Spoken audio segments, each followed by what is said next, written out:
So here now with more tonight, Republican Congressman Mario Diaz-Balart represents the constituents of the Miami area and around Naples and Marco Island. And Ben McMillan is a storm chaser and weather correspondent for Weather Nation TV. Welcome to both of you. Let me start with Ben McMillan.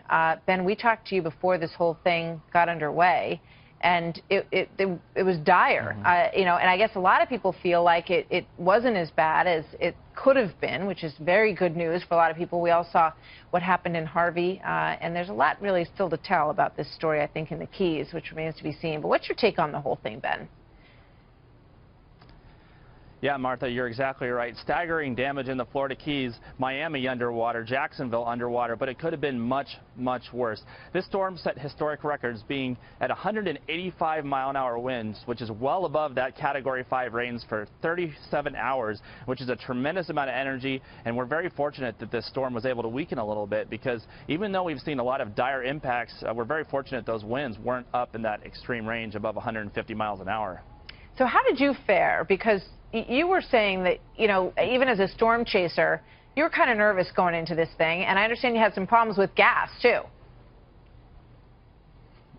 Yeah, there's gas shortages across the state. Governor Rick Scott trying to rush some of those tankers in last minute to help combat that gas shortage. But still, millions of people without gas. There's vehicles stranded across the interstates, across Florida still, waiting for those tankers to respond. And we were fortunate enough to just make it here into the Tampa area. But it's going to take a few weeks for everybody to get back to normal here and that infrastructure to get rebuilt. You know, I mean, obviously we're still waiting to see the extent of it in the Keys, and we saw aerial shots. But what's your take on what the damage is going to be like there?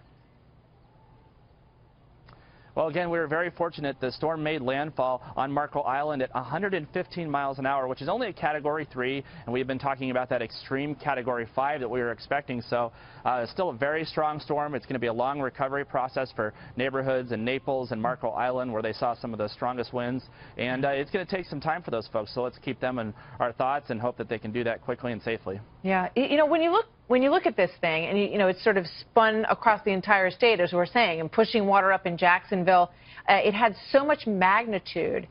How would you characterize, you know, sort of what changed it? You know, what sort of helped it to? Was it going over all those islands that kind of chopped it up a little bit and helped it to kind of slow down? And you know, really, the islands is a story we're going to talk about in a moment as well. They just were absolutely devastated.